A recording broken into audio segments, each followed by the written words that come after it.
야, 서정주만 가지고도 한 학기 수업을 해야 돼요. 그 정도로 할 얘기가 많습니다. 이게 여기 있는 것들이 이제 대학원에 가면 한 작가 가지고 한 학기 수업하는 거예요, 정말. 막 서정주에 대해서 막 오만 걸 다 하는 거예요. 근데 이제 뭐 여기서는 주말 간단식으로 할 수밖에 없는데, 그래도 학부 수준에서는 이제 기본적인 건 좀 여러분이 알면서 가면 좋습니다. 다시 한번 서정주에 대해서 그때 조금 했는데 다시 한번 드릴게요. 그러니까 처음부터 하면서 쭉 갈 테니까요.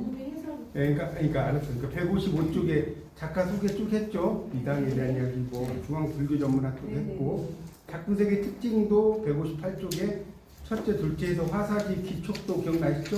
뭐 신라초, 동천, 질마제 신화 이런 거 기억나야 되고요. 그 다음에 거기 158쪽 생명력과 욕망의 추구 158쪽 다 했던 겁니다. 거기 이제 그런 이야기들이 쭉 나옵니다. 그러니까 당연히 이제 생명력과 욕망의 추구에 여기 나오는 이제 애비는 종이었다라고 하는 이 자화상이 나오는 거예요. 자화상. 이 자화상이라는 작품이 이제 그런 거. 그래서 그런 시들에서도 파격적인 진술. 그 160쪽 보세요. 여기는 조금 설명을 조금 넘어간 것 같은데 160쪽을 보면 그 자화상 시는 넘어가고요. 이 시에서 그는 이렇게 있죠. 160쪽. 억압적 현실뿐 아니라 현실에 몸담고 있는 자신의 모습까지 부정함으로써 문화적 출발을 선언한다.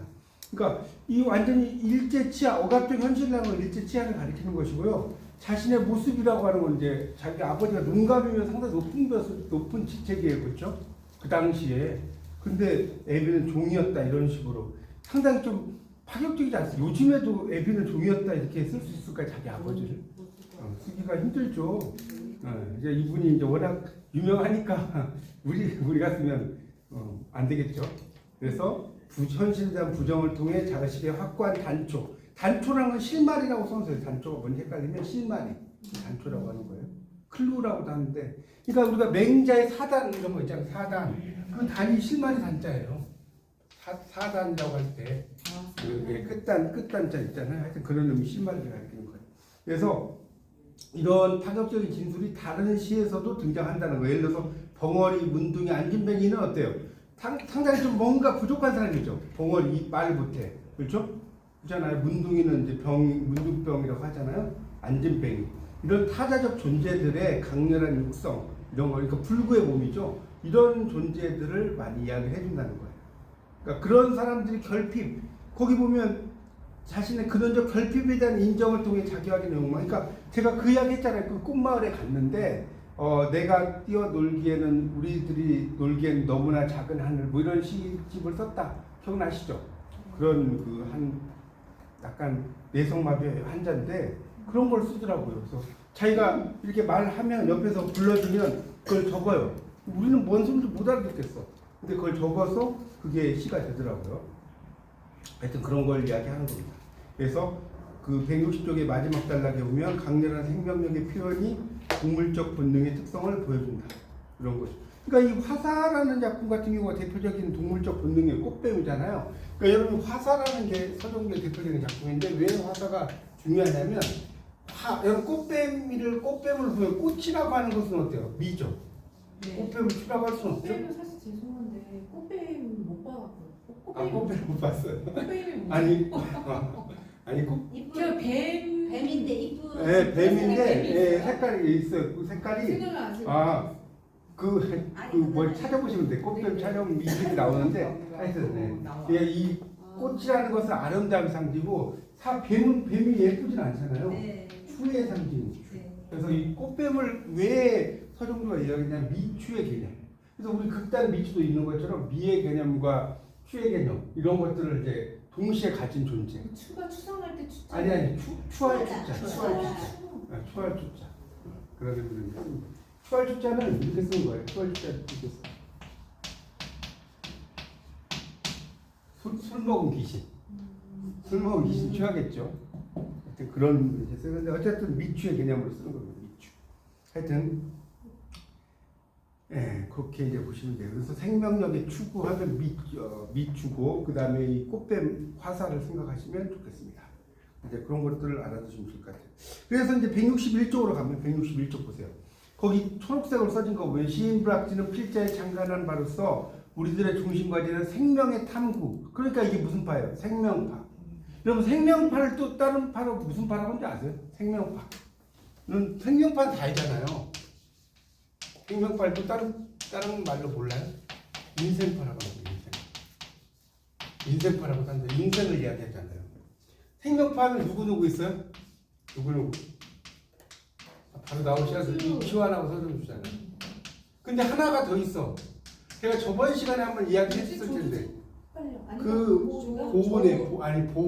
보은에 제가 이야기했잖아요. 접시꽃 당신 도종환이 이 오정환과 박사가 받았다. 오장환. 여러분이 유치한 서정주는 많이 아는데 오장환은 잘 몰라요. 오장환 시인도 나중에 모르겠어요. 학교에서는 이렇게 많이 안 나오는 것 같은데 대학원에서 이렇게 연구가 많이 되는 시인이에요. 보은이라고 하는 곳에 가면 오장환 문학관이 있어요, 진짜. 나중에 여러분이 보은의 법조사 송리사 있잖아요. 거기만 가지 마시고 그쪽에 가시면 오장환 문학관 네이버 지도 검색하면 나와요. 한번 가서 보셔요. 여러분이 우리 국문학을 하나 제가 이야기하고 싶은 건데 국문학을 전공한다면 전국에 뭐 다른 안 되더라도 웬만한 데는 다 가봐야 돼요. 그렇지 않나요?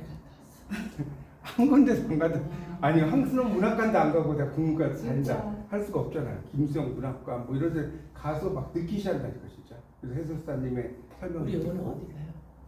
아니 일단 제가 봐서 이제 LT 끝나고 나서 그게 아니라 근데 이걸 보면은 어디를 안 가지? 아니 그러니까 이게 가자. 그러니까 근데 또 다들 일정들이 좀 막 바빠가지고 하여튼 제가 그거는 좀 4월달에 한번 화요일. 해볼게요. 아셨죠? 화요일.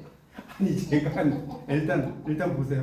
네. 자 그래서 그런 거 그러니까 이 시인불학의 이 유치원 서정주 오장환이 있다 이렇게 좀 알아두시면 좋을 것 같습니다. 네, 그런 것들 여기서 오장환도 좀 나오네요. 세 번째 줄 나오죠. 오장환의 저 모든 육성의 통곡이나 부족한 대로 이렇게 나왔죠. 그러니까 하여튼 오장환이라는 시인도 생명파에 들어간다. 이렇게 이거는 좀 알아두시면 좋겠습니다. 자 그다음에 이제 영원성의 줄 162쪽. 그러니까 영원성이라는 게 상당히 중요하죠. 여러분 영원성 하면 누구가 많이 생각나냐면 여기는 지금 안 나오는데 존 키치라는 시인이 있어요. 낭만주의 시인 중에 존 키치. 여러분 이제 영문학 전공은 아니니까 좀 그래도 그냥 기본적인 건 알아요. 존 키치라는 사람이 이 영원성을 엄청나게 추구해요. 그래서 이 존 키치는 오드라고 해요. 오드 시리즈라고. 오드가 송가라고 해요. 송가. 찬송하는 노래인데요. 오드 투어 나이팅게일, 오드 투어 그레이셔나. 오디세이 할 때 오드도 그 오드예요? 어디요? 오디세이. 오드. 오디세이. 오디세이. 네, 그거 완전히 다르죠.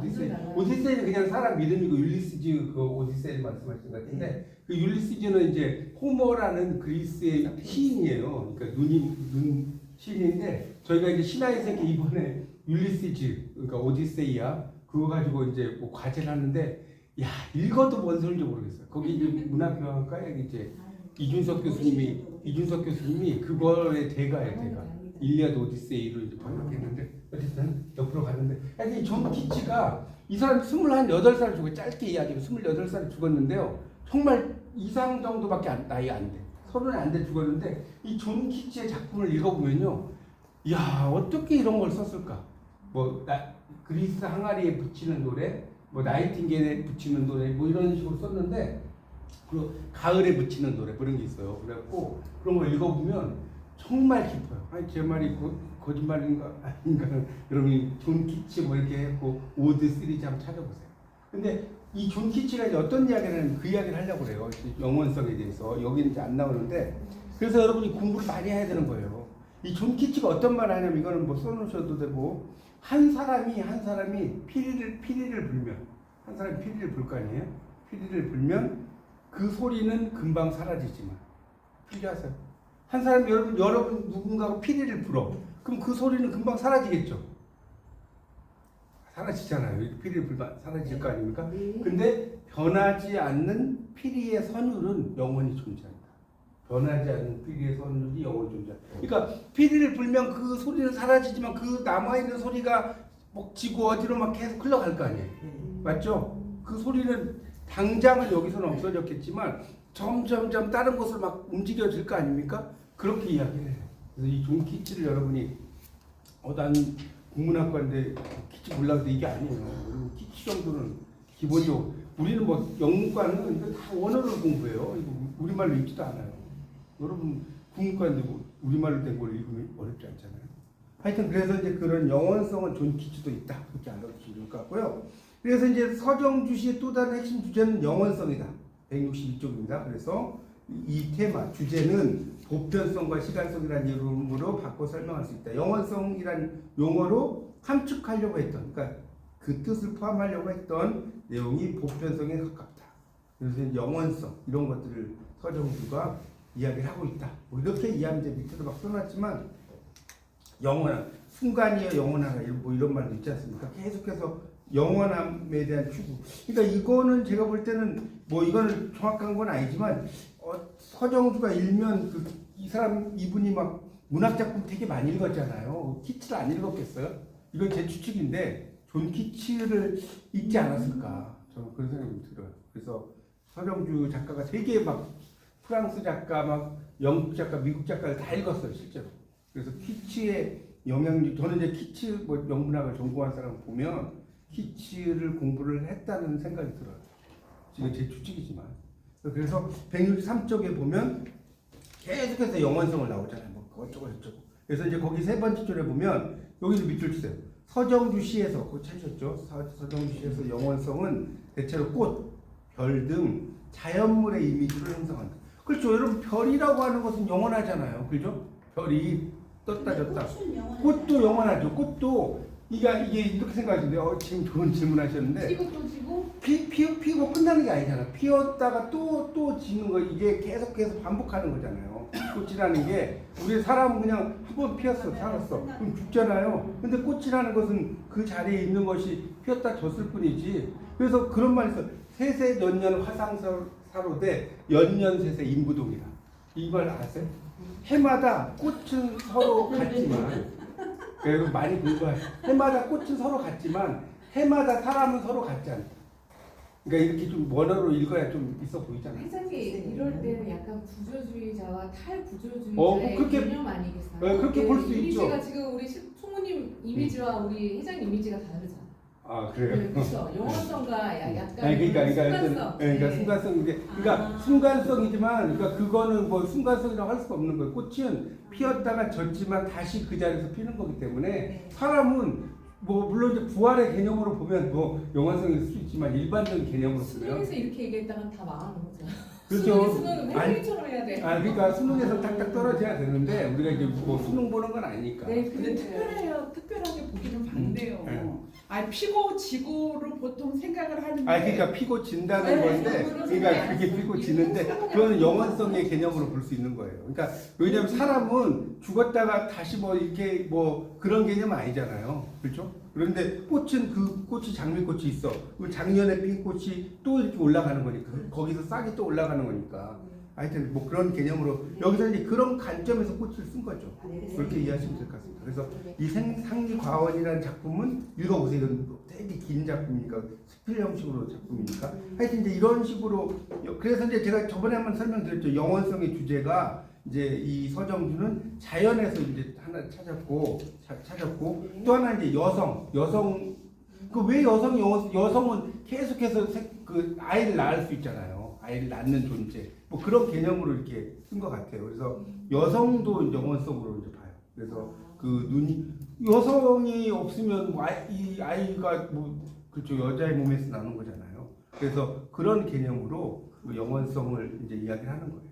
그러니까 이게 이제 여러분 잘 따져봐야 돼. 이걸 왜 여성을 영원성을 했지? 그렇죠? 그냥 생각하면 이게 무슨 말인지 아닌데 잘 이해해보면 보는 거 아니잖아요. 제 말이 뭐 엄청 어려운 이야기는 아니죠. 그렇게 이해하시면 돼요. 선생님 설명해 주시죠. 그러니까 그래서 제가 설명이 필요한 거죠. 그래서 이게 설명이 필요한 거예요. 그래서 보세요. 이게 뭔 소냐면 여기 이제 164쪽에 좀 마지막 단락을 좀 보면서 설명드릴게요. 마지막 단락에 서정주 근데 여러분 보세요. 서정주 공부해보니까 깊지 않아요 내용이? 그러니까 재밌잖아요. 어려워요. 서정주도 그러니까 좀 어려운데 제가 이야기했잖아요. 산은 동네 뒷산 가는 것보다 뭐라고 했어요? 북악산이나 이런 데 가야 된다니까. 너무 가벼우면 재미가 없잖아요. 네. 네. 자, 그래서 봐요. 서정주시 마지막 단의 영원성은 현실성과 역사성을 휘발시키는 매개체로 현실성, 역사성을 다 이제 올라가 버린다는 거죠. 그것을 휘발이라는 휘발유처럼. 그래서 이러한 특징은 자연뿐 아니라 제가 아까 말씀드린 여성 나오잖아요. 사랑도 영원한 거죠. 야, 이거 사랑 이야기하려면 이거 끝이 있습니까? 사람 끝내버렸지. Love is endless라고 하죠. 사랑 끝이 없이. 그렇죠? 뭐라고 끝난다고? 끝내버려요. 나이 인정도 되면 끝내요. 아 그래요?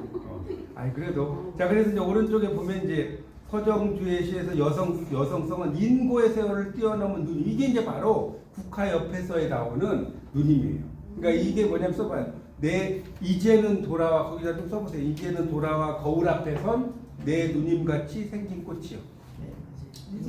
네, 거울 앞에 선 내 누님 같이 생긴 꽃이요. 그 정도는 다 외우죠? 외우겠습니다. 아니 저는 시험 만점을 잘 못 봤는데 이거 외우는 건 잘해요. 돌아와서 거울 앞 그러면 이제 그게 뭐냐? 중년 여인의 원숭미죠. 할 얘기 너무 많아 지금. 근데 회장님은 그렇게 외우는 게 쉬우면 예.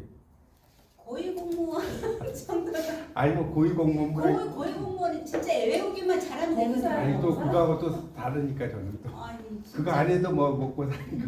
자 하여튼 그래서 봐요. 그런 거보다 이런 문학 공부는 더 재밌죠. 그래서 하여튼 제 갑자기 옆으로 갔어요. 아니 그래서 이제는 돌아와 거울 앞에서 내 누님 같이 생긴 꽃이었잖아. 그러면 봐요. 이게 또 이야기할 게 있어요. 여기서 끝이 아니에요. 자 봐요. 지금 상징 자 이게 재밌는 거예요. 이게 뭐가 재밌냐? 여기 국화하면 이야기를 안 할 수가 없어. 서정주가 나오는. 여기 국화하면 무상 고절 뭐 이렇게 해가지고 뭐 정절 뭐 이런 거죠. 절개 이런 거 아니에요? 국화하면 이렇게 이야기하자면 이런 상징을 이야기해. 그런데 이 서정주는 어떻게 써요? 중년 여인 원숭이를 했잖아요. 이게 봐요. 중년 여인 원숭이야. 자 그러면 이걸 뭐라고 하느냐? 이거를 이제 서정주가 잘 봐요. 근데 이거는 여러분 책에 안 나올 거예요. 2학년 수준에서. 자 이런 걸 뭐라고 하냐면 개인적 상징.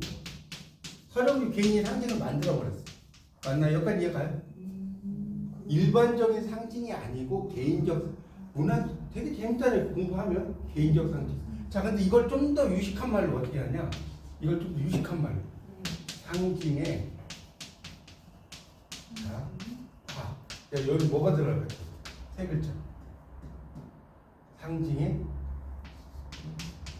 모르실 거예요. 제문맥화. 그러니까 우리가 일상적으로 알고 있는 상징이 있어. 그 상징의 맥락을 다시 만들었어. 있어 보이지 않나요? 상징의 제문맥화. 엄청 수준. 네, 그러니까 여러분이 국문학을 공부하면 이런 말 나와야 된다니까. 상징의 제문맥화. 아니 보세요. 여러분 국문학을 하면 내가 시 쓰는 것만 중요한 게 아니에요. 물론 시도 써야지만 그 시를 보고 뭔가 이야기를 해야 될 거 아니에요.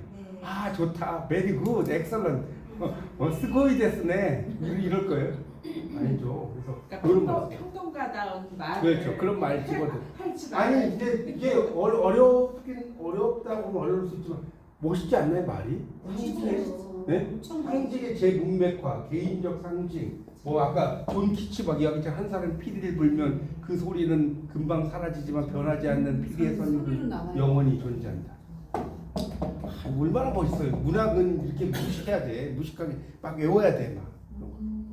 자 그래서 하여튼 이제 요새 누님 이야기하다가 이거 한 10분 지나가거든요. 그래서 누님 이미지나 죽음으로써 사랑을 지킨 춘향의 고전적 상징. 근데 이제 이것도 또 이게 문학이라는 게 재밌는 게 이거 춘향 조금 더 이야기하면 자 춘향을 여러분 이제 3학년 때 비평론을 배우실 거예요. 마르크스주의 비평이라든가 이런 비평론을 배우는데 이 춘향을 어떻게 생각하냐? 우리가 춘향은 뭐 이제 뭐 친구를 뛰어넘는 사랑을 알고 있잖아요. 근데 춘향은 도박을 한 거다.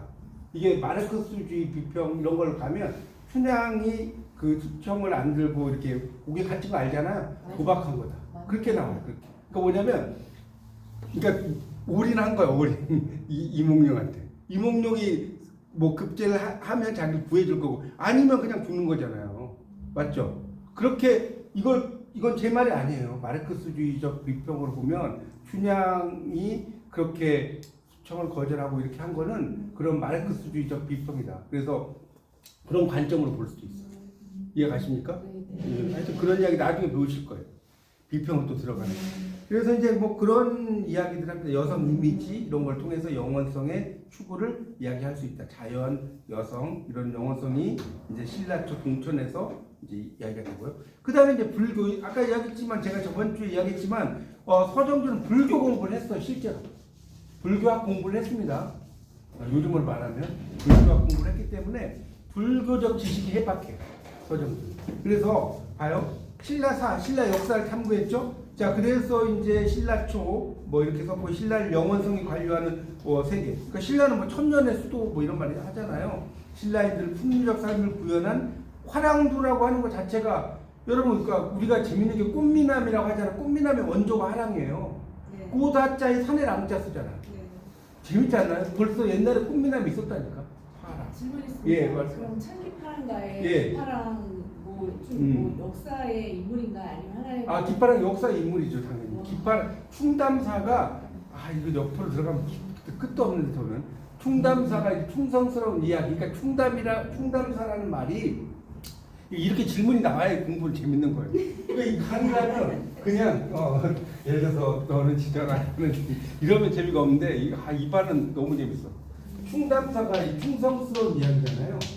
충담이라는. 그러니까 도대체 이 충담이 이 본명이냐 아니면 이 사람이 충성스러운 이야기를 많이 해서 충담이냐. 그래서 이름에 가지고도 여러 가지 이제 분석이 있어.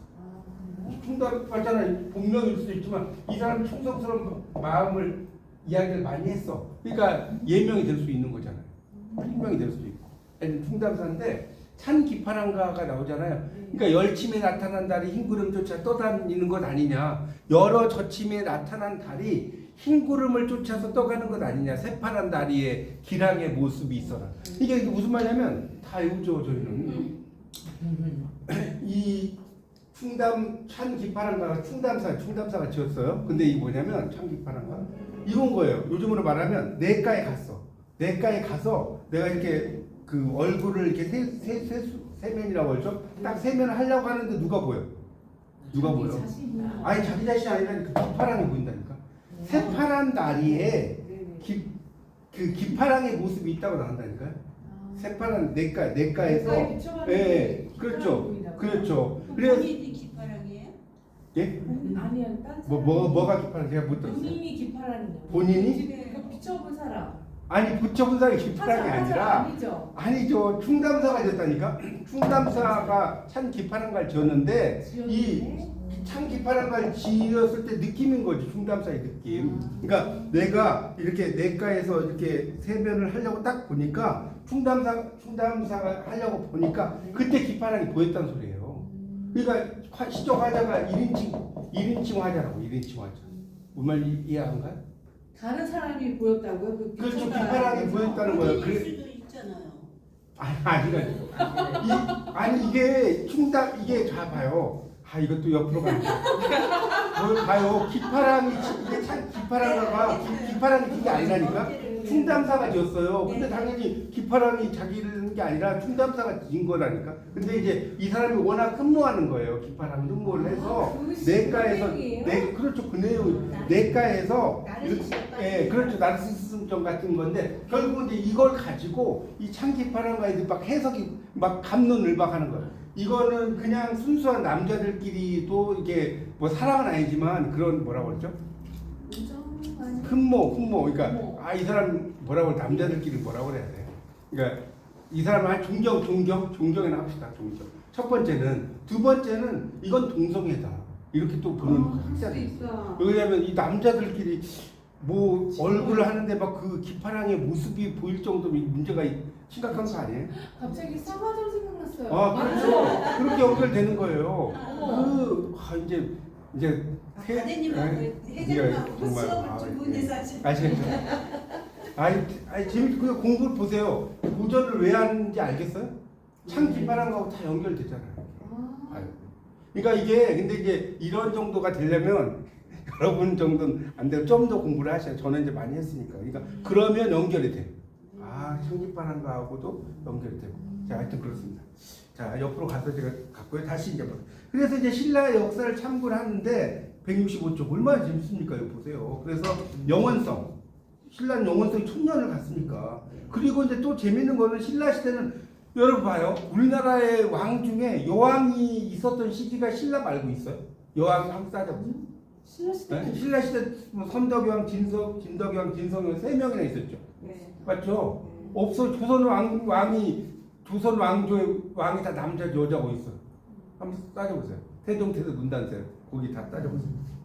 그래서 이제 박격거세의 어머니라든가 여기 나오죠. 선덕여왕 뭐 이런 노인 등은 신화적 존재를 여겼다는 거예요. 헌화가 이것도 이제 이야기할 게 너무 많은 거예요. 이제 요거 다른 건 넘어가고 이 헌화가의 노인 같은 경우는 이런 거예요. 헌화가는 이 수로 부인이 헌화가 조금 설명을 드릴게요. 여러분이 한가를 잘 모르니까 헌화가는 뭐냐면 수로 부인이 강릉 경포대를 갔어요.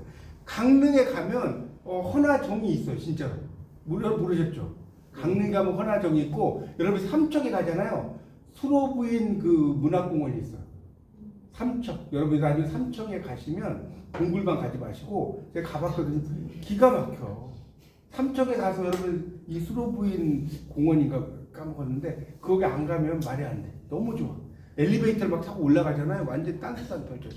근데 저희가 이야기를 왜 하냐면 헌화가가 이런 거예요. 자, 이 얼마나 황당한 이야기인가 보세요.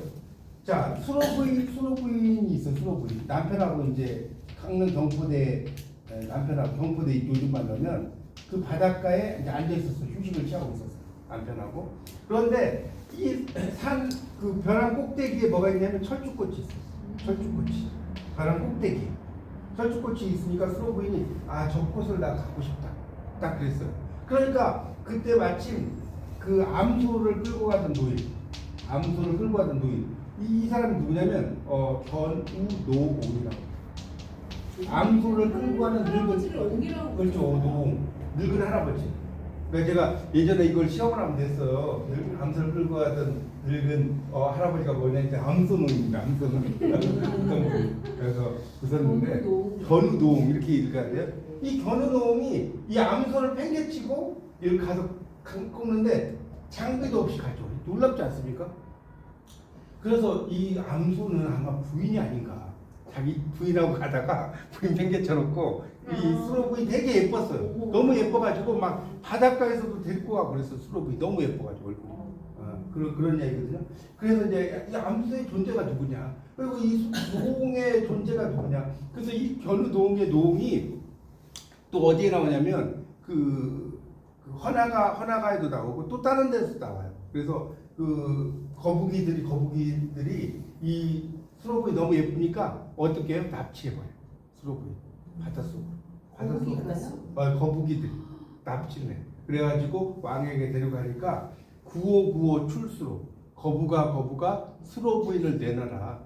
약인 부녀 제약. 남의 부녀 제약을 빼앗은 죄가 얼마나 크냐. 네가 내놓지 않으면 그물을 던져가지고 잡아먹겠다. 뭐 이렇게 나와요. 그게 나온다니까요.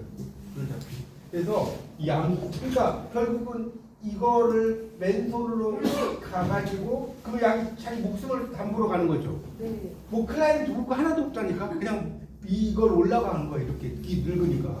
대단하지 않습니까? 사랑에 눈이 멀었는지 어쩐지 모르겠지만. 그래가지고 이 철쭉꽃을 이 수로부인에게 바쳤다는 거예요. 바치면서 부른 노래가 헌화가예요. 알겠죠? 그러니까 저를 그러니까 제가 이걸 꽃을 꺾었는데 저를 부끄러워하지 않는다면 이 꽃을 받아주십시오. 뭐 이런 이야기 요즘 말로 하잖아요. 그게 헌화가예요. 그러니까 신라 사람들의 그 애정에 대한 강도가 지금 165조 가고 있습니다. 요즘하고 비까비까 하죠? 요즘보다 더 하죠? 할아버지. 그런 이야기입니다.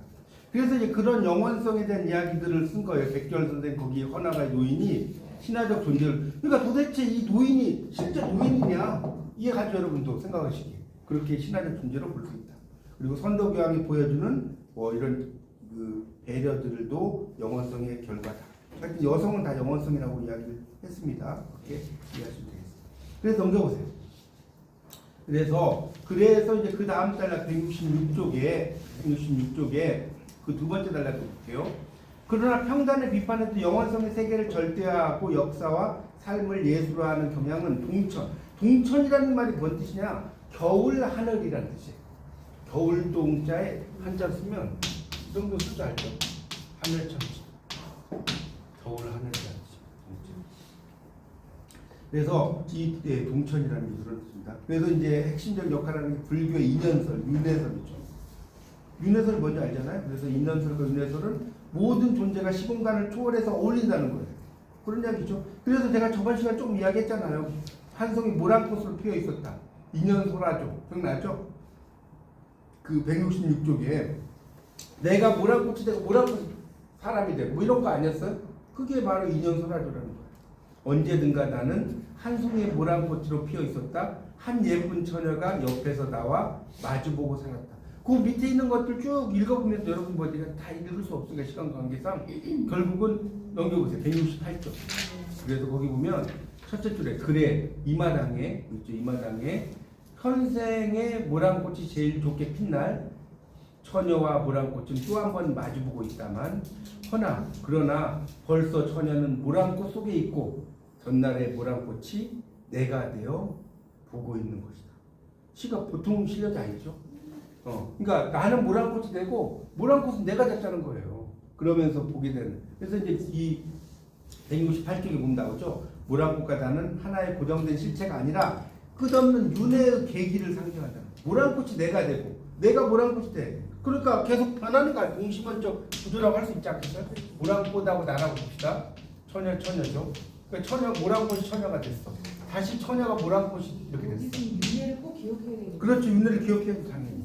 네, 그런 식이죠. 그래서 이제 거기 나오잖아요. 이제 그걸 보면 이 내용들 끊임없는 영원성을 구현하는 것이다. 읽어보시면 되는 것이고요. 그 다음에 질마제 신화라는 게 168쪽에 이제 그 마지막 단락이 나오는데 이 질마제는 여러분 고창에 가면 그 서정주 문학관이 있는데 고창 서정주 문학관 가보십니다. 한 번이라. 한 번도 없으시고. 여러분 진짜 많이 다니셔야 되겠다. 아니 뭐 하셨어요 지금? 그러니까요. 그냥 아니 저는 공부도 많이 했는데 거기도 많이 다녔어요. 맞죠? 아니 그런데 많이 다니시라니까 여러분 진짜. 그래서 어쨌든 이 신라초의 세계가 그런 초역사적인 영원성에 대한 탐구의 결과 맞죠? 아까 이야기 질마제 신화는 뭐냐면 자기가 태어난 곳이 질마제라는 그 고갯길이 있는 거예요. 골짜기 고갯길이 있는데 그곳에 여러 가지 자기가 전해 들은 이야기들이 있겠죠. 그걸 가지고 글을 쓴 거예요. 그게 질마제 신화예요. 그렇게 이해하시면 됩니다. 질마제라는 게 가면 고창에 가면 질마제가 있어요. 실제로 이해하시면 돼요. 그래서 이제 여기에 뭐 여러 가지 나오죠. 봐요. 질마제에 떠들던 뜬소문, 동네 전설, 해계한 사건담, 기인담을 소재로 하고 있다고 나오죠. 이런 식으로 쭉 어린 시절의 이야기. 그래서 결국 산문시의 형태로 되어 있다라고 보시면 돼요. 질마제 그 신화라고 하는 것 자체가 신화적 상상력도 있고요. 자, 169쪽. 그래서 이제 질마제 신화에 등장하는 인물들을 통해서 두 번째 단락입니다. 서정주는 영통과 혼교. 이게 무슨 말이냐면 영통, 영원할 때 영자고요. 통할 통자예요. 여러분 재밌는 게 뭐냐면 여러분 여기 지하철역 중에 영통이 있어요? 네. 영통이 이렇게 쓰는 거 아셨어요? 영통이 한자 이렇게 써요 진짜. 저는 거기서 나왔습니다. 거기서 하셨어요? 예, 맞죠? 한자 맞죠? 영통이 영원이 통하는 곳이다. 영통 가면 그래서 술집이 많은 영통에 가면 아는 분이 영통에서 하셔갖고 많이 다녔어. 많이 다녔어 내가 영통에. 하여튼 그런 거고요. 혼교신가 혼이라는 건 영혼이고요. 그 혼과 이렇게 교감한다 그렇게 생각하시면 돼요. 그런 의식이라고 보시면 돼요. 그래서 그런 삶의 신민성을 하고요. 여기 이제 해일이 또 재밌어요. 이 해일은 여기서 안 나오는데 해일을 거기다 좀 써보세요. 이야기체시. 제가 해일은 제가 올려드릴게요. 카톡방에. 이야기체. 이야기체 시가 해일이에요. 해일이 먼저 쓰나미인 거 알죠? 쓰나미. 네. 넘치는 거. 네. 해일이 뭐냐면 어떤 이야기냐면 이런 이야기예요. 말씀드릴게요. 자, 이 서정주가 어린 시절에 외갓집에 갔어. 큰 이야기가 이런 이야기. 그 외갓집에 가면 막 여러 가지 뭐 먹을 것도 많고 막 그랬다는 거예요. 그런데 어느 날 그 외할아버지가 어떻게 해요? 배를 타고 선원이야 선원. 근데 배를 타고 가다가 배가 뒤집혀가지고 안 오는 거예요. 돌아가셨어. 돌아가셨다고 외할아버지가. 그러니까 외할머니가 어때요? 계속 그 바닷가에 가서 뭡니까 할아버지를 돌아가셨지만 생각을 하겠어 안 하겠어요? 하겠죠. 그런데 어느 날 이 해일이 막 넘쳐가지고 제가 그 시는 올려드릴게요. 시의 내용이 그렇다는 거예요. 해일이 넘쳐가지고 그 뭡니까 외갓집에 있는 그곳까지 올라가는 거예요. 마당까지 울타리까지. 그런데도 할머니는 그러면 우리가 생각할 때는 막 도망을 가거나 이러잖아요. 할머니는 얼굴만 빨개지는 것이다 이렇게 나와요. 이 시를 읽어보면. 그러니까 결국 이 말은 뭐냐? 해일이라고 하는 것을 뭘로 본 거예요? 자기 남편로 본 거예요. 그렇죠. 외할아버지. 그러니까 할머니 입장이 남편이죠. 멋지지 않나요? 그런 게 나온다니까 이게. 그래서 이제 이걸 막 심리학적으로 이드와 에고와 슈퍼 에고의 관계다 이런 이야기해요. 그러니까 본질적인 자아와 그렇죠. 에고 도덕적인 자아와 이런 거 있잖아요. 그렇게도 분석을 해요. 그러니까 여러분이 논문을 쓰려면 그러니까 오만 걸 다 알아야 한다니까. 뭐 심리주의 비평 이런 것도 알아야 되고 그렇지 않겠어요? 영문학적인 것도 좀 알아야 되고 영화도 알고 막 해봐요. 그럼 쓸 게 풍부해지겠어 안 풍부해지겠어? 풍부해지는 거예요. 그래서 헤일이 이제 그런 이야기를 하여튼 밑에는 읽어보면 되고요. 그래서 결국은 할아버지 외할아버지가 돌아가셨지만 돌아가신 게 아닌 걸로 보니까 영원성이라는 소리예요. 그래서 이제 제일 마지막 줄에 보면 질맞으시라는 영원성에 대한 서정주의 인생 탐구가 현실적이고 일상화된 영역에서 구체화된다. 좀 아시겠죠? 그 말이 뭔지. 그렇게 이해합니다. 그래서 이제 자화상이라는 시는 뭐 다 아는 거고 170쪽에 제가 이야기했죠. 23해 동안 나를 키운 건 파라리 바람이다. 이거 되게 중요하다고 그랬죠? 바람이라는 것은 인생의 첫 번째는 자연의 바람도 되지만 두 번째는 인생의 바람도 되는 거예요. 그러니까 두 가지 이런 걸 뭐라고 하냐면 앰비규어티 앰비규어티가 이게 애매성이란 중의성이라는 중의성 여러 가지 의미를 갖고 있다는 건데 앰비가 뭐냐 앰비가 뭐예요? 앰비 둘이라는 뜻이죠. 영어에서 앰비란 말은 둘 아시겠죠? 그래서 두 개의 어떤 의미 뷰어티는 의미라고 보시면 돼요. 두 개의 의미를 가지고 있어요. 근데 꼭 두 개만이 아니라 이보다 크거나 같다라고 생각합니다. 이걸 이라고만 생각하면 안 돼요. 이일 수도 있고 이보다 클 수도 있어요. 그게 앰비규어티. 제가 그 이야기했죠. 정현족의 섬에 보면 사람들 사이에 섬이 있다. 그 섬에 가고 싶다. 기억나요? 네. 그 섬이라는 게 실제의 섬, 그 다음에 사람과 사람과의 연결, 사람과 사람 사이의 단절 세 가지가 있어. 맞죠? 그러면 이가 아니잖아요. 그래도 앰비규어티. 그러니까 공부를 보세요. 여러분이 공부를 대충 하면 이건 이 말인데 이게 아니라니까. 제 말이 이해가요. 그래서 앰비규어티, 앰비는 이보다 크거나 같다. 자, 그래서 이 애비에게 뭐 종회생활을 강요한 기존의 권력 제도 이런 것들 기존의 제도에 대해서 막 비판적으로 이야기를 하는 내용이고 또 시인의 역정. 그래서 이제 제가 말하는 게 나와요. 어디 나오냐면 171쪽 밑에서 셋째 줄 보세요. 다 읽을 수는 없고요. 밑에서 셋째 줄에 보면 그 길에서 겪는 힘겨운 방랑과 있죠. 시련의 역정을 바람으로 표현하고 있다. 나오죠. 보세요. 저 말 봤죠. 1차적인 의미로는 자연 속의 바람이지만 2차적인 의미는 인생의 고난을 의미하는 고난. 바람이 아니에요. 그래서 제 말이 나오잖아요. 좀 더 읽어볼까요? 서정주 시에서 바람은 보세요. 고난과 시련, 정신적, 육체적 방황, 어디에도 얽매이지 않는 자유로운 정신의 의미를 갖는 중요한 심상. 심상은 이미지를 한자로 심상이라고 하는 겁니다. 심상이 나오면 이미지다 이렇게 여러분 이해하시면 훨씬 쉬울 거예요. 심상이라는 말 좀 많이 어려우니까 이렇게 보시면 되겠습니다. 그래서 이제 그런 시인의 인생을 고백했다. 밑에 여러분 읽어보세요. 자, 그 다음에 이제 오른쪽 173쪽에 지상에서 천상. 그게 무슨 소리냐? 지상은 땅이죠. 천상은 하늘이죠. 그러니까 지상에서 천상으로는 땅에서 하늘로 이런 뜻이에요. 그래서 동천, 겨울, 하늘. 자, 봐요. 내 마음속 우리님의 고운 눈썹을. 이게 보면 딱딱 떨어지죠. 떨어지지 않아요? 삼음보로 내 마음속 우리님의 고운 눈썹을. 즈문 밤의 꿈으로 맑게 씻어서. 딱딱 끊어지지 않아요? 음보가 하늘에다 옮겨 심어놨더니 동지섣달 나르는 매서운 새가 그걸 알고 신용하며 비끼어 가네.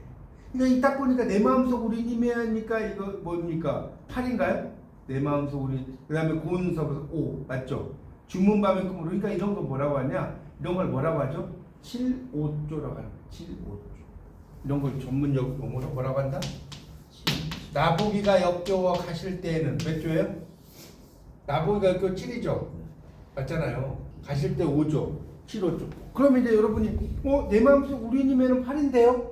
이렇게 또 따지실 수 있어요. 그런데 이건 변격이에요. 변격. 이건 변격이라고 하고 8호조 뭐 이런 말이 없고 7호조에서 7호조의 변격 형태인 거예요. 아시겠죠? 영변의 약산 진달래꽃 이거 영변의 약산 진달래꽃은 7호조 아닌데요? 그렇게 좀 따지시는 분이 있어. 근데 그런 건 변격이라. 뭔 말 알겠죠? 그래서 내 마음속 우리님의 고운 눈썹을 지문반 뭐냐? 여러분 지문은 알죠? 몰라요? 천이야 천. 지문해. 천년을 지문해라고. 모르시면 써놓으세요. 지문이라고 천. 네, 지문밤. 그래서 꿈으로 천일의 밤에 꿈으로 맑게 씻어서 하늘에다 옮겨 심어놨더니 동지섣달 나르는 매서운 새가 그걸 알고 신용하며 빗기어 가네. 여러분 왜 눈썹을 이야기했느냐? 여러분 동양에서는 뭐 서양도 마찬가지지만 이 눈썹이라는 게 되게 중요하잖아요. 암이라고 해서 맞죠? 네. 암이라는 말 많이 쓰잖아요. 그래서 여기다 보잖아요. 관련 여인의 아름다움을 상징한다. 그래서 동양의 시에 자주 등장하는 암이. 그러니까 이게 이제 이 미라는 게 눈썹 밑자예요. 눈썹 밑자.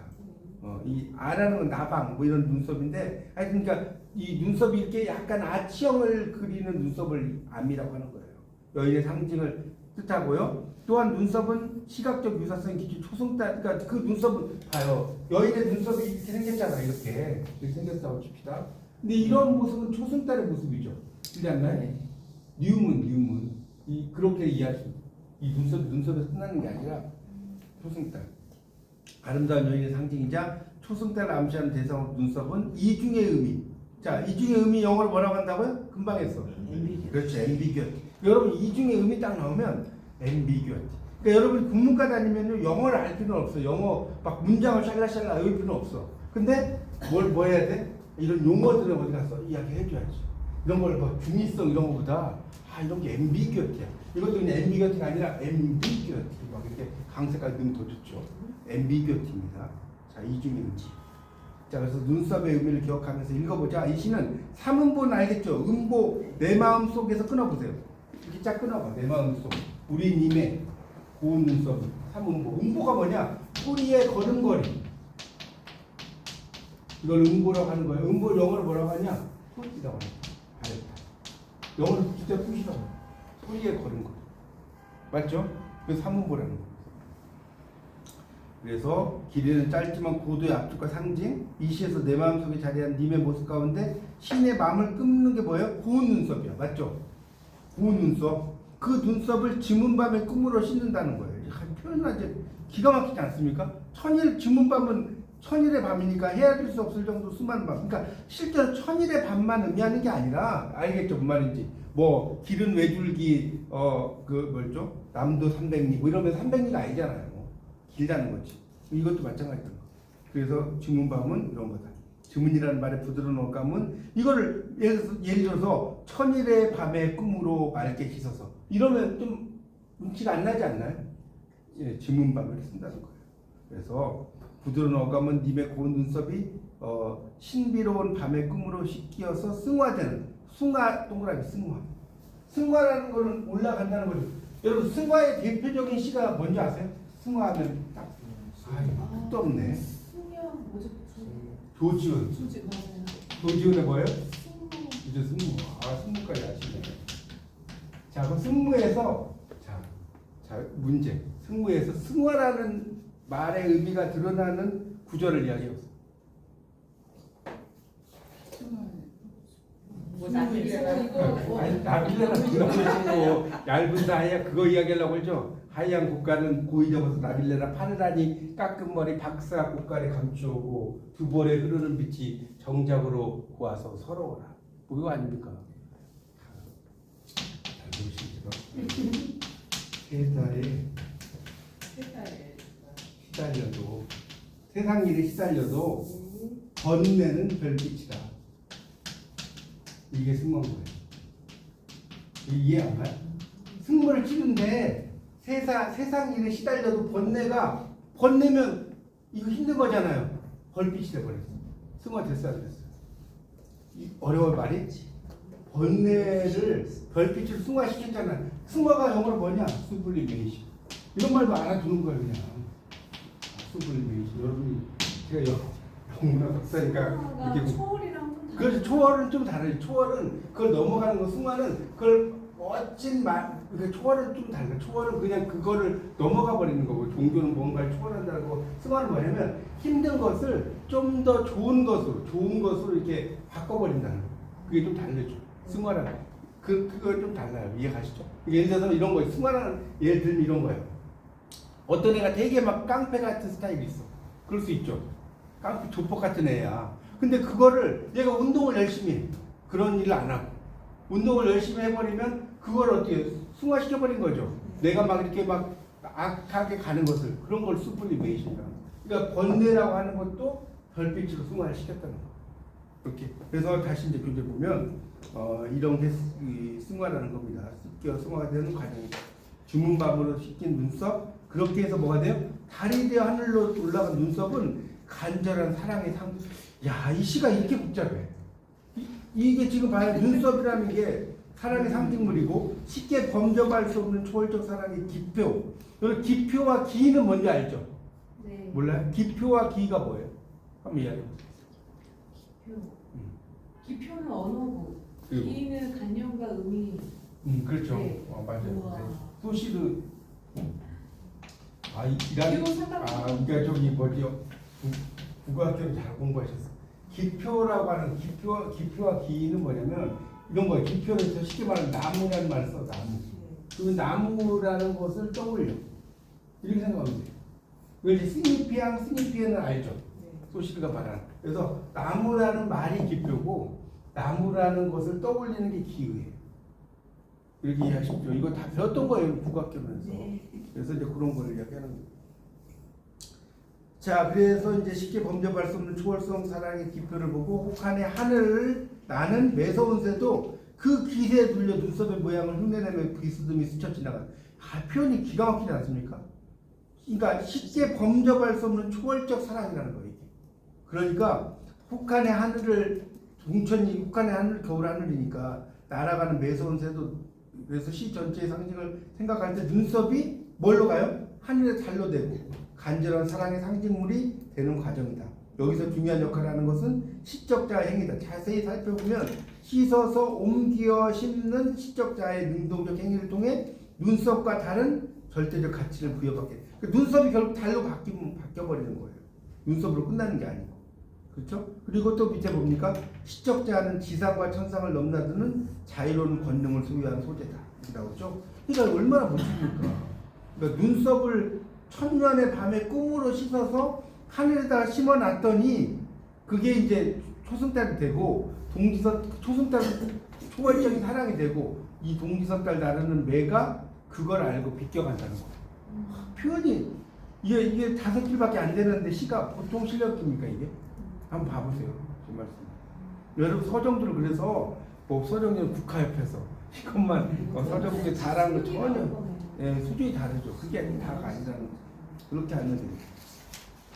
그 다음에 이제 생명의 리듬, 생성의 주체, 성녀의 이거 나온 179쪽까지는 좀 빨리 하고 좀 쉬도록 할게요. 제가 일단 끝내는 게 좋을 것 같아서. 그래서 이거는 이제 성녀 한물댁의 한숨이라는 게 이제 성녀 돌석자의 여자 여자잖아요. 그러니까 이게 아이를 낳지 못해서 아마 에펠레이션을 이렇게 성녀라고 쓴 것 같아요. 이거는 서정주가 실제로 뭐 있었다기보다는. 그래서 이제 그 시는 여러분 읽어보시고요. 자, 175쪽 보세요. 175쪽. 거기 이제 마지막 그 연애 글의 시방도 밝은 아침에, 시방은 뭔지 알죠? 지금을 전라도 말로 시방이라고 해요. 시방은 전라도 출신도 아시죠? 그래서 아이를 밑에 보세요. 낳지 못해 남편에게 소시를 얻어주고 혼자 살다 죽은 한물댁은 질맞이에서 가장 반듯하고 단정한 외모를 지닌 여인이다. 한물댁의 단정한 외모는 불행한 처지와 대조되어 짙은 비극의 음영, 그러니까 숨어있는 그림자를 들이운다는 거죠. 그래서 이 시대에 넘겨보세요. 시에서 중요한 것은 한물댁을 바라보는 질맞이 사람들의 시각이다. 마을 사람들의 마음은 넉넉하고 선량해서 비극의 주인공인 한물댁을 비극의 주인공인데 어떻게 봐요? 긍정적인 여인으로 바꿔놔요. 이거 보면 어떤 생각이 드냐면 저는 영어를 좀 전공했는데 이 뭡니까? 나다니엘 후손의 주홍 글씨라는 책은 혹시 아세요? 네. 몰라요? 거기 이제 주홍 글씨라는 영화도 나왔는데 이 주홍 글씨라는 게 더 스칼렛 레터인데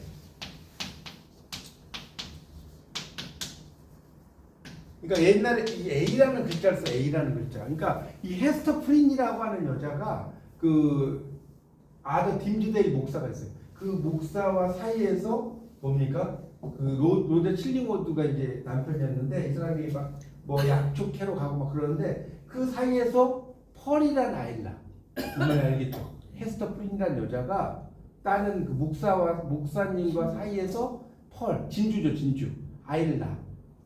이해가죠? 근데 이제 그 아이를 낳았는데 애 아버지를 밝히겠어요? 안 밝혀요? 못 밝히죠. 안 밝혀, 못 밝혀.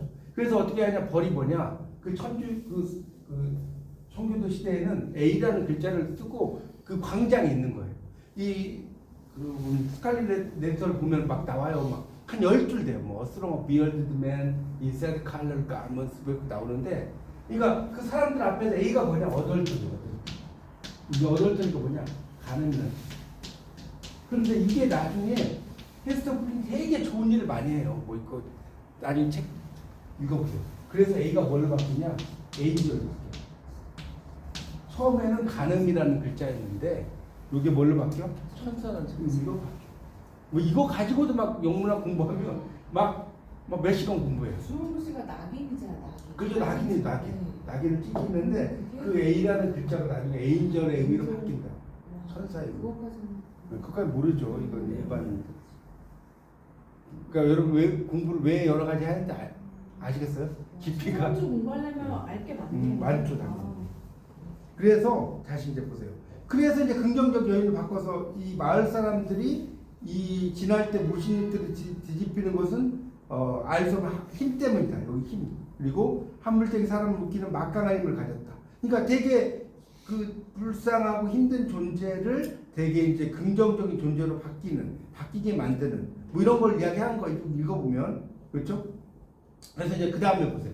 혼교 아까 영혼과 교감한다는 혼교라고 그랬어요. 기억나시죠? 그 다음 달라. 물질화된 형식이 솔바람 소리는 관용과 화해의 매개자. 여성으로서 아이를 낳지 못하는 결함을 지닌 인물이지만 그녀의 비극과 한숨, 웃음까지 감싸 안는다고 나와요. 그래서 이제 밑에 뭐라고 나와요? 대지 모신이 돼. 제가 이야기 왜 하는지 아시겠죠? 나쁜 뜻이 보세요. 연결 제가 이거 그냥 한 게 아니잖아. 여기도 봐요. 처음에는 안 좋게 봤는데 뭘로 봐? 대지 모신이라면 이 정도 좋은 말이 있나요? 대지의 어머니신인데, 그렇죠? 이렇게 승화시켜 버린 거. 그래서 그런 식으로 이제 이야기를 하는 겁니다. 하여튼 이제 그래서 이제 그 오른쪽 177쪽이면 한물대과 같이 자신의 불모성마저도 불모성 자연과 교감하는 능력에 의해 승화시키는 포용과 감싸 안음의 인간적 표상으로 등장합니다. 보세요, 여러분이 이런 그 성녀 한물대의 한숨 이거 여러분 국문학 공부 안 하면 여러분 그 옆에서만 있다가 돌아가시는 거예요. 많이 틀렸죠. 이런 거 있겠어요? 성녀 한물대의 한숨. 그래서 결론 다시 이제 177쪽 가면 서정주는 시작 활동, 그러니까 시작이라는 시를 쓰는 거죠. 현대문학의 산 증인이 되었다는 거고요. 뭐 중요한 물론 이제 친일적인 것은 별로 안 좋아. 그런데 쭉 내려가 보세요. 이 사람에 대해서 얼마나 평가를 잘하냐. 6째 줄 좀 내려오면 자 여기 좀 밑줄 주세요. 서정주와 그의 시에 대해 평가하고 있는 시인불학의 족장 유종호 이분은 시인불학의 족장이라고 했어요. 그 다음에 대가적 풍모의 시인 김재웅 나오죠. 언어의 정부라고까지 표현해요. 여러분 언어의 정부라고 말 끝난 거 아니에요?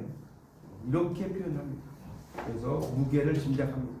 서정주의 시는 물론 이제 뭐 오장 마스이송가 이런 것처럼 친일 시도 있긴 있어요. 근데 일반적으로 뭐 나쁘게 생각하면 그렇지만 하여튼 대단한 시인 건 사실인 거니까.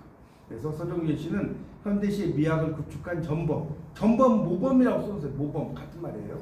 평가가 되고요. 불교와의 관련 이거는 제가 이야기했죠. 이분이 불교 공부를 많이 했다고 그랬잖아요. 그리고 한국적인 것의 원형과 전통의 세계를 탁월한 언어 미학으로 형성화했다.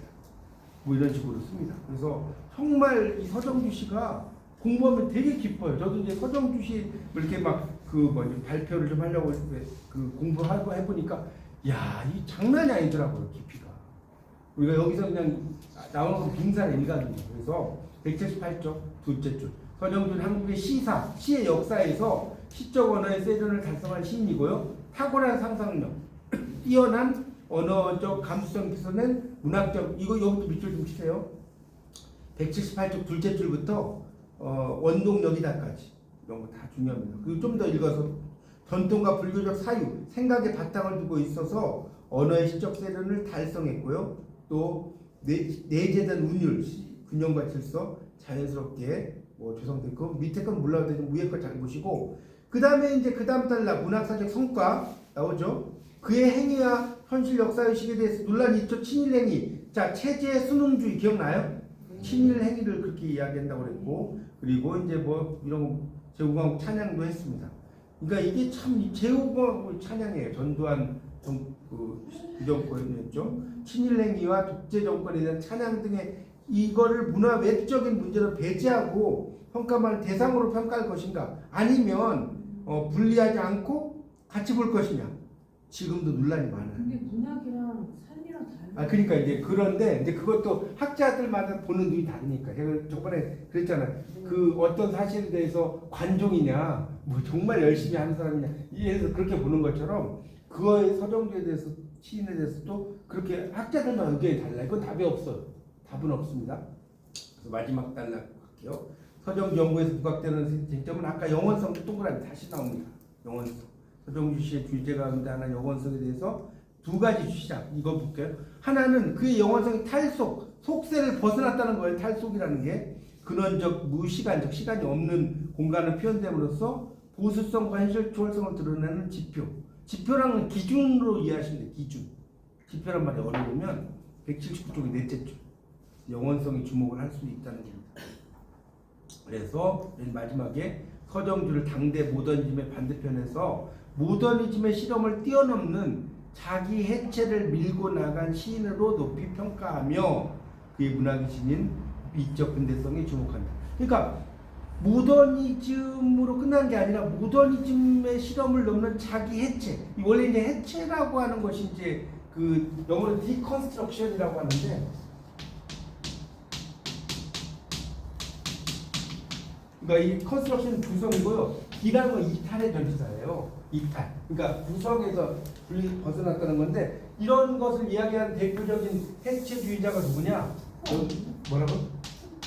물론 이제 푸푸도 있어요. 난 비평을 공부하시니까 좀 다르시냐? 데리다, 푸푸, 그다음에 롤랑 바르트. 이름만 써놓으세요. 구조주의자들. 그렇죠. 이런 사람들이 이제 대표적인 나중에 이제 탈구조주의 비평을 공부하실 거예요. 하여튼 데리다, 푸코나 롤랑 바르트 이런 사람처럼 그러니까 그런 선상에서 누구를 볼 수 있다는 겁니까? 서정주를 볼 수 있다는 거예요. 이 정도까지 극찬은 끝난 거 아닙니까? 그래서 그렇게 이야기를 하고 있습니다. 그러니까 문학적인 시각에서는 물론 역사적인 시각에서는 그렇지만 문학적인 시각에서는 서정주 작가가 대단하다. 자, 그래서 좀 쉬었다가 윤동주, 조지훈, 박목월, 청로파까지는 오늘 좀 한번 해보겠습니다.